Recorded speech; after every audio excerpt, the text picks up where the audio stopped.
નમસ્કાર, આપ જોઈ રહ્યા છો ન્યૂઝ 18 ગુજરાતી। આપની સાથે હું છું પ્રીતિ તિવારી। સમાચારની શરૂઆતમાં વાત કરીશું હવામાન વિભાગની આગાહીથી।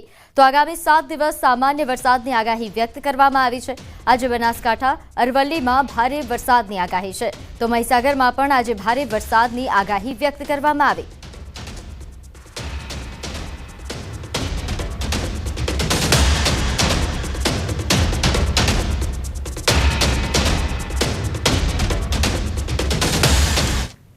તો 15 ઓગસ્ટ બાદ ફરી ચોમાસું સક્રિય થશે। હવામાન નિષ્ણાંત અંબાલાલ પટેલની આગાહી સામે આવે છે। દક્ષિણ સૌરાષ્ટ્રના ભાગોમાં વરસાદ પડી શકે છે। દક્ષિણ ગુજરાતના ભાગોમાં પણ છૂટાછવાયા વરસાદી ઝાપટા પડશે તેવા પ્રકારની આગાહી કરવામાં આવી। તારીખ 2 ત્રીજીથી હવે સૂર્ય આશ્લેષા નક્ષત્રમાં આવ્યો છે। આશ્લેષા નક્ષત્રમાં આવતા હવે વરસાદી ઝાપટા શરૂ થઈ જશે। જો કે આશ્લેષા નક્ષત્રનું પાણી કૃષિ પાકો માટે સારું ગણાતું નથી, એટલે વરાપ થઈ કૃષિ કાર્યો કરવા સારા રહે।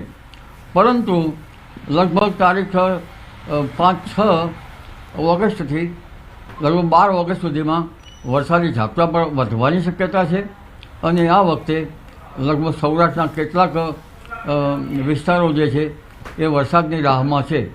કૃષિભાઈઓ વરસાદની રાહમાં હોવાથી આ વખતે તો લગભગ કોઈ ભાગમાં વરસાદી ઝાપટા પડવાની શક્યતા રહેશે, જેનાથી મુરઝાતા પાકને જીવતદાન મળશે।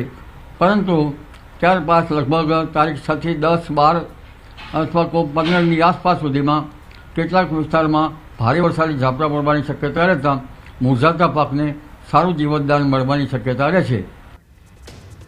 તો 18 ઓગસ્ટથી 22 ઓગસ્ટ સુધીમાં ભારે વરસાદ થઈ શકે। આ વરસાદ કૃષિ પાકો માટે સારો રહેશે। બંગાળ ઉપસાગરમાં ફરી વરસાદી સિસ્ટમ સક્રિય થશે। દક્ષિણ ગુજરાતના ભાગોમાં સારો વરસાદ થશે તેવી આગાહી। 15મી ઓગસ્ટ પછી એટલે કે આ સપ્તાહના મધ્ય ભાગ પછી ચોમાસું સક્રિય થવાની શક્યતા રહેશે અને તારીખ 15થી લગભગ 16-17 આસપાસથી વરસાદી ઝાપટા શરૂ થઈ જવાની શક્યતા રહેશે અને આ વરસાદી ઝાપટા મઘા નક્ષત્રમાં ભારે વરસાદ થવાની શક્યતા રહેશે, જેના કારણે આ પાણી સારું ગણાતા કૃષિ પાકો માટે આ પાણી સારું ગણાશે। એટલે લગભગ 18થી 22 તારીખમાં કેટલાક ભાગમાં ભારે વરસાદી ઝાપટા પડવાની શક્યતા રહેશે। 6 ઓગસ્ટથી 8 ઓગસ્ટ વચ્ચે પણ સાયક્લોનિક સર્ક્યુલેશન થશે। 14 ઓગસ્ટમાં બંગાળ ઉપસાગરમાં સાયક્લોનિક સર્ક્યુલેશન થશે। બંગાળ ઉપસાગર અને અરબ સાગર બંનેમાં સર્ક્યુલેશન થશે તેવી આગાહી વ્યક્ત કરી। રાજ્યના ઘણા ભાગોમાં ભારેથી અતિ ભારે વરસાદની શક્યતા। હમણાં તારીખ લગભગ 6થી 8 આસપાસ સાયક્લોનિક સર્ક્યુલેશન થશે। ત્યારબાદ લગભગ 14 તારીખની આસપાસ બંગાળ ઉપસાગરનું સાયક્લોનિક સર્ક્યુલેશન થશે। પરંતુ હવે અરબ સાગર પણ સક્રિય થશે, જેથી અરબ સાગર અને બંગાળ ઉપસાગર બંને સક્રિય થવાથી લગભગ બંને બાજુ સિસ્ટમો બનશે અને 18થી 22 તારીખમાં રાજ્યના ઘણા ભાગોમાં સારો વરસાદ થશે। કેટલાક ભાગમાં ભારે વરસાદ થવાની શક્યતા રહેશે। અરબ સાગરના વહનના કારણે પશ્ચિમ ઘાટમાં સારો વરસાદ થશે અને મુંબઈ, મહારાષ્ટ્રથી માંડીને દક્ષિણ ગુજરાતના ભાગોમાં ભારેથી અતિભારે વરસાદ થવાની શક્યતા છે। અને લગભગ છેલ્લા સપ્તાહમાં ઓગસ્ટના એટલે ઓગસ્ટના મધ્યથી છેલ્લા સપ્તાહમાં અરબ સાગર અને બંગાળ ઉપસાગર બંને સક્રિય થતાં રાજ્યના ઘણા ભાગમાં ભારેથી અતિભારે વરસાદ થવાની શક્યતા રહેશે। સૌરાષ્ટ્રના કેટલાક ભાગમાં ભારેથી અતિભારે વરસાદ થવાની શક્યતા રહેશે, જેના કારણે સૌરાષ્ટ્રના કેટલાક ભાગમાં પૂર આવવાની શક્યતા રહેશે। ગુજરાતના કેટલાક ભાગમાં પણ પૂર આવવાની શક્યતા રહેશે। બંગાળ ઉપસાગર વધુમાં વધુ સક્રિય રહેશે। મહારાષ્ટ્ર, મધ્યપ્રદેશમાં અસર થવાની પણ શક્યતા, જેથી સરદાર સરોવર ડેમમાં પાણીની આવક વધશે। નર્મદા 2 કાંઠે થવાની શક્યતા પણ વ્યક્ત કરવામાં આવી છે। તાપી નદીનું જળસ્તર વધવાની પણ શક્યતા રહેશે। આ સ્થિતિના કારણે સરદાર સરોવર ડેમમાં જે પાણીની આવક છે વધારે થશે। નર્મદાના સ્ત્રાવના વિસ્તારમાં વરસાદ થતાં નર્મદા 2 કાંઠે થવાની શક્યતા રહેશે। તાપી નદીનું જળસ્તર પણ વધવાની શક્યતા રહેશે। દમણગંગા નદી અને અન્ય નદીઓમાં પાણીની સપાટી વધશે અને હવે ધીરે ધીરે વરસાદનું પ્રમાણ ઓગસ્ટમાં 100% ઉપર ગુજરાતમાં થવાની શક્યતા રહેશે। પરંતુ સપ્ટેમ્બરમાં પણ ભારે વરસાદ થવાની શક્યતા રહેશે। લગભગ તહેવારોના દિવસોમાં વરસાદી ઝાપટા આવવાની શક્યતા રહેશે। પર્યુષણ વખતે પણ વરસાદ થવાની શક્યતા રહેશે। ગણેશ ચતુર્થીની આસપાસ પણ વરસાદી ઝાપટા પડવાની શક્યતા રહે છે. હવે નજર કરીએ અન્ય સમાચારો પર. ટેટુમાં પતિ અને દિલમાં પ્રેમી બે પુત્રની હત્યા કર્યા બાદ અલ્પેશ સોલંકી આપઘાત પહેલાના બંને પતિ પત્ની ટેટુ કરાવતા હોવાના સીસીટીવી સામે આવ્યા છે. પતિના હાથ પર પત્નીનું અને પત્નીના હાથ પર પતિનું ટેટુ બનાવવામાં આવ્યું હતું, જે બાદ બે પુત્રની હત્યા કર્યા બાદ અલ્પેશ સોલંકીએ આપઘાત કરી લીધો હતો. એમનું વાઈફનું પોર્ટ્રેટ ટેટુ કરાવવા આવ્યા હતા. એમને મેં પૂછ્યું ટેટુ કરતી વખતે કે શું ઓકેશન છે ટેટુ કરાવવા પાછળ, તો એમને કીધું કે ખાલી એમ જ સરપ્રાઈઝ આપવાનું છે વાઈફને, દેટ્સ ઇટ.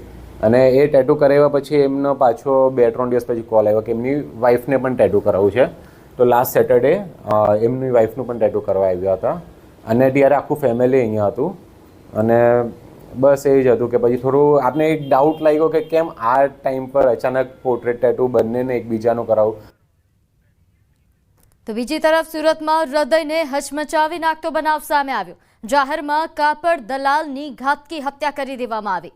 80 સેકન્ડમાં 60થી વધુ છરીના ઘા ઝીંક્યા. લિંબાયતના ડુંભાલ વિસ્તારનો બનાવ છે, જે સીસીટીવીમાં કેદ થયો. 3 હત્યારાઓએ 60થી વધુ છરીના ઘા ઝીંક્યા. કાપડ દલાલની ઘાતકી હત્યા કરી નાખી. હત્યા બાદ છરી ઉછાળતા હત્યારા સીસીટીવીમાં કેદ થયા છે. સુરતમાં કાપડ દલાલની આ ઘાતકી હત્યા કે જેના સીસીટીવી વાયરલ પણ થઈ રહ્યા છે. લિંબાયત વિસ્તારમાં રવિવારે વહેલી સવારે એક કાપડ દલાલને 3 શખ્સોએ ક્રૂર રીતે ચપ્પુથી હત્યા કરી નાખતા લોકોમાં ભય અને રોષનો માહોલ છવાઈ ગયો છે. મૃતક આલોક અગ્રવાલ પર 80 સેકન્ડની અંદર 60થી વધુ ઘા ઝીંકી તેની હત્યા કરવામાં આવી.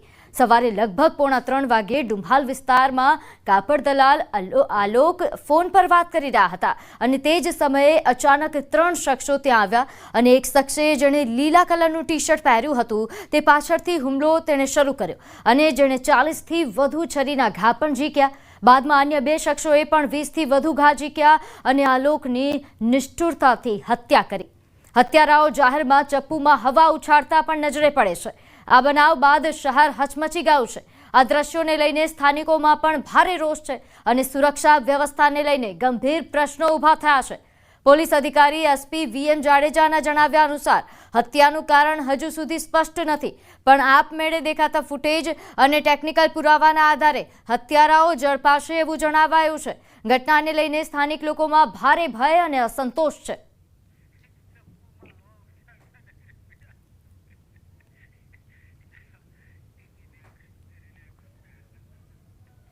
તો ગીર સોમનાથના કોડીનારમાં ડોડાસા ગામે દીપડો ઘરમાં ઘૂસ્યો. રહેણાંકીય મકાનમાં દીપડો ઘૂસ્યા હોવાના સમાચાર. ડોડાસા ગામના કુંભારવાડા વિસ્તારમાં દીપડો ઘરમાં ઘૂસતા અફરાતફરી મચી ગઈ. વન વિભાગ ઘટના સ્થળે પહોંચી છે. દીપડાને પાંજરે પૂરવા તજવીજ હાથ ધરી. લોકોના ટોળા પણ એકઠા